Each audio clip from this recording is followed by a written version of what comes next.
आज के इस नए पॉडकास्ट में आपका स्वागत है। पहला पॉडकास्ट है और इसी में हमारे बेहद ख़ास मेहमान हैं इमरान कासमी, एक इमाम भी है और ज़िला अध्यक्ष भी है और साथ में और भी कई काम संभालते हैं। लेकिन आज इनसे थोड़ा बात करेंगे इनके काम को लेकर और इनसे जानेंगे कि आखिर इमामत के साथ साथ ये किस तरीके से राजनीतिक पार्टी भी चलाते हैं, क्योंकि बड़ा कठिन होता है इमामत करते हुए सियासत साथ साथ में करना।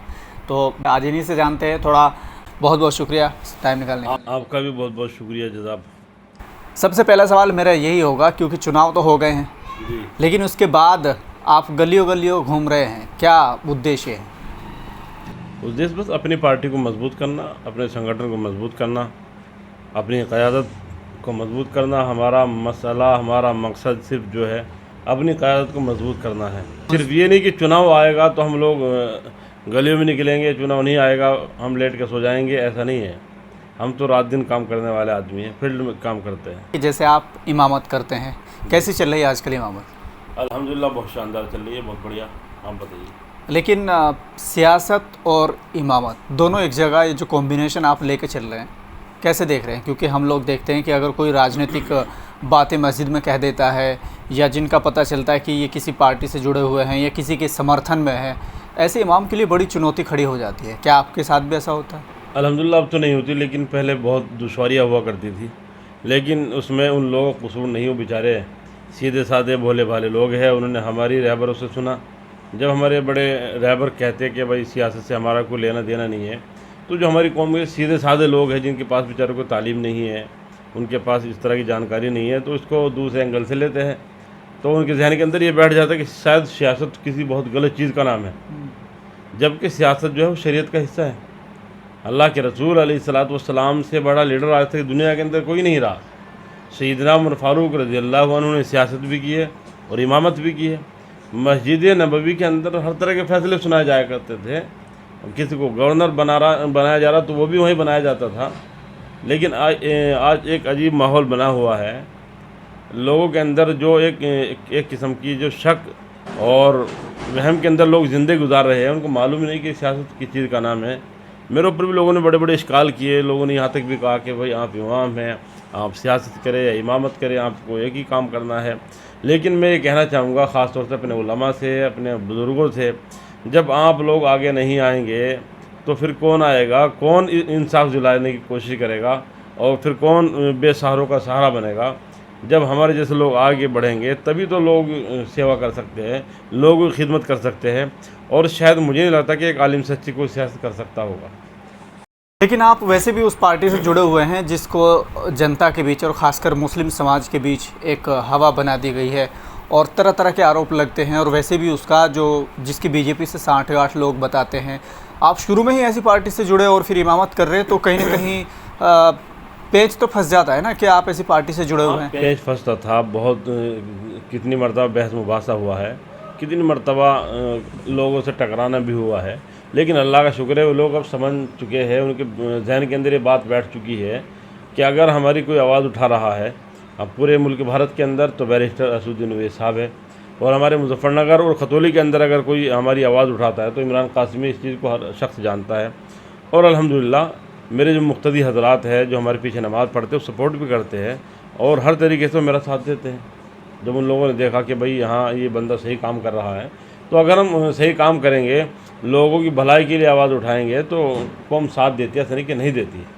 अच्छा, आपके मुक्तदी हैं वो समाजवादी के समर्थक भी होंगे, कांग्रेस के समर्थक भी होंगे और दूसरी और पार्टियां हैं, आरएलडी है, बीजेपी है, इन तमाम के समर्थक आपके साथ में होते होंगे जो आपके मुक्तदी है। लेकिन एमआईएम के ज़िला अध्यक्ष उनके इमाम हैं, तो ये तो बहुत बड़ी बात होती है। कभी टकराव वाली स्थिति बनती है? बहुत मरतबा टकराव वाली स्थिति बनी है, लेकिन मैंने उनको समझाया।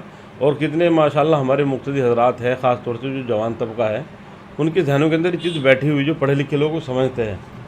उनको मालूम है कि बैरिस्टर असदुद्दीन ओवैसी साहब जैसा लीडर हमें मिलने वाला नहीं है। और कुछ लोग हैं जो सियासत को जानते भी हैं। अलबत्ता बेचारे कुछ लोग हैं जिनके पास इल्म नहीं है, बस धक पे लगे हुए, कभी इधर लग गए कभी उधर लग गए, इस तरह के लोग थे। लेकिन अल्हम्दुलिल्लाह अब उनके भी जहन साफ़ हो चुके हैं। आने वाला कोई भी चुनाव हो, अल्हम्दुलिल्लाह वो लोग वोट करेंगे। और अभी सब ने देख लिया आवाम भी ये चाहती थी कि हम प्रत्याशी ना उतारे, बैरिस्टर असदुद्दीन साहब ने प्रत्याशी नहीं उतारे, तो हम आवाम को साथ लेकर चल रहे हैं। हमारे मुक्तदी हजरात है और माशाल्लाह पूरी जाम में रहता हूँ, खुद पूरी खतौली मेरा साथ देती है।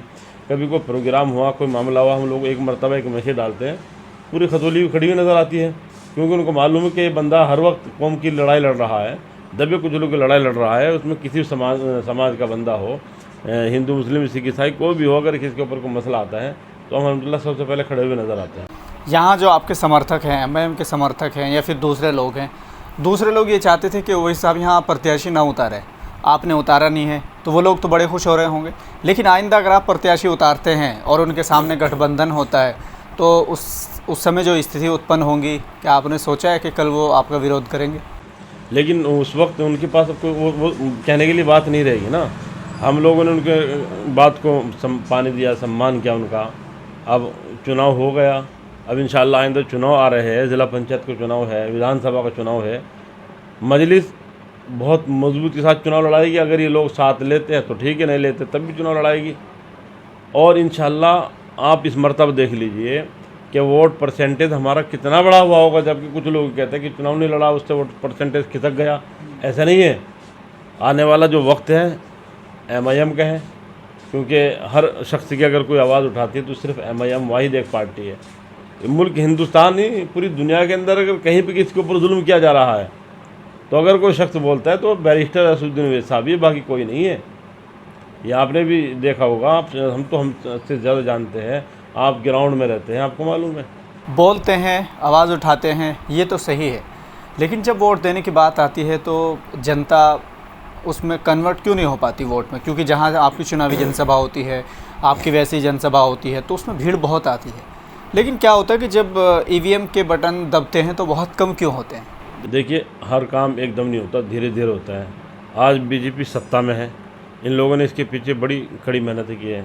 भले नज़रियात इनके अलग रहे हो, लेकिन हर चीज़ के पीछे एक मेहनत है। हम लोग भी अपने मिशन के ऊपर लगे हुए हैं और हमें अल्लाह की ज़ात से उम्मीद है कि इंशाअल्लाह हमारी पार्टी एक दिन कामयाब होगी, और कामयाब होती जा रही है।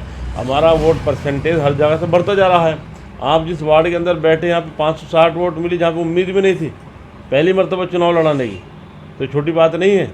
अच्छा, मैं तो फ़िलहाल ज़िला अध्यक्ष के गढ़ में बैठा हूँ, वहाँ से सिर्फ 500 वोट मिल रहा, तो ये तो बहुत छोटी बात है। ये जबकि इस वार्ड के अंदर कोई ख़ास हमारा कार्यकर्ता भी नहीं था, लेकिन इसके बावजूद भी हम लोगों ने थोड़ी सी मेहनत की। प्रत्याशी भी हमारा बहुत वीक था, कमज़ोर था पैसे के एतबार से। देखिए आज मामला क्या रह गया, आज लोगों का अजीब माहौल बना हुआ है, लोग ज़मीर फरोश है, ये नहीं देखते हुए हमें क्या करना है क्या नहीं करना है। इसके बावजूद भी जनता ने हमें बहुत वोट दी, जिसकी हमें उम्मीद भी नहीं थी। पहला चुनाव लड़ना, एक कमज़ोर आदमी को खड़ा करना और इतना वोट मिलना, तो शायद मैं तो ये कहूँगा कि जीत का चुनाव था हमारा। और अब जहाँ से भी पार्टी चुनाव लड़ रही है अल्हम्दुलिल्लाह बढ़त की ओर है। अभी देख लीजिए, इंशाअल्लाह मुझे अल्लाह की ज़ात से उम्मीद है कि हमारे तीनों जो चुनाव मैदान में हमारे प्रत्याशी थे, हमारे सांसद जीत के आएंगे इंशाअल्लाह। 3 सांसद आपके जीत इंशाअल्लाह। लेकिन आपने प्रत्याशी तो और भी कई उतारे हैं। मुंबई में आपने 3-4 प्रत्याशी उतारे हैं और बिहार में आपने लगभग 9-10 प्रत्याशी उतारे हैं। लेकिन मैं देख रहा हूँ कि ओवैसी साहब जो हैं वो भी 3 ही प्रत्याशी की बात करते हैं, आप बात कर रहे हैं वो भी 3 ही प्रत्याशी की बात कर रहे हैं। तो क्या वो सब जो प्रत्याशी है वो डमी के तौर पे हैं? फिर आपको तो वही सिद्ध हो जाएगा कि आप बीजेपी के लिए काम करते हैं। ऐसा क्यों है कि मतलब आप सिर्फ 3 ही प्रत्याशियों की बात कर रहे हैं और भी प्रत्याशी अपने मैदान में उतारे हैं? क्या डमी समझ लीजिए? नहीं, डमी नहीं, माशाल्लाह उनका चुनाव भी बहुत शानदार है। देखिए सभी तो जीता नहीं करते ना, लेकिन 3 तो अल्हम्दुलिल्लाह क्लियर जीत रहे हैं। तो बाकी तो जो नहीं जीत रहे वो डमी के तौर पे आपने मान लिया कि वो डमी के तौर पे हैं। आप ये बताएं कि और जो प्रत्याशी उतारे हैं आपने, लगभग 10-12 प्रत्याशी बिहार में उतारे हैं, 9-10 तो उतारे ही हैं पक्का, और वो लोग भी मेहनत कर रहे हैं। आप सिर्फ 3 की बात क्यों कर रहे हैं? ओवैसी साहब की ज़बान से भी मैं यही देख रहा हूँ कि वो 3 ही प्रत्याशी की बात कर रहे हैं। तो क्या डमी के तौर पर हैं वो सब? भाई हर मरतबा एकदम नहीं कोई जीता करता, इंशाअल्लाह वो भी जीतेंगे। मेहनत जारी है और क्या पता अल्लाह उनको भी जीता दे। कोई ज़रूरी नहीं है कि 3 ही जीते, हो सकता है हम 4-5 जीत जाए।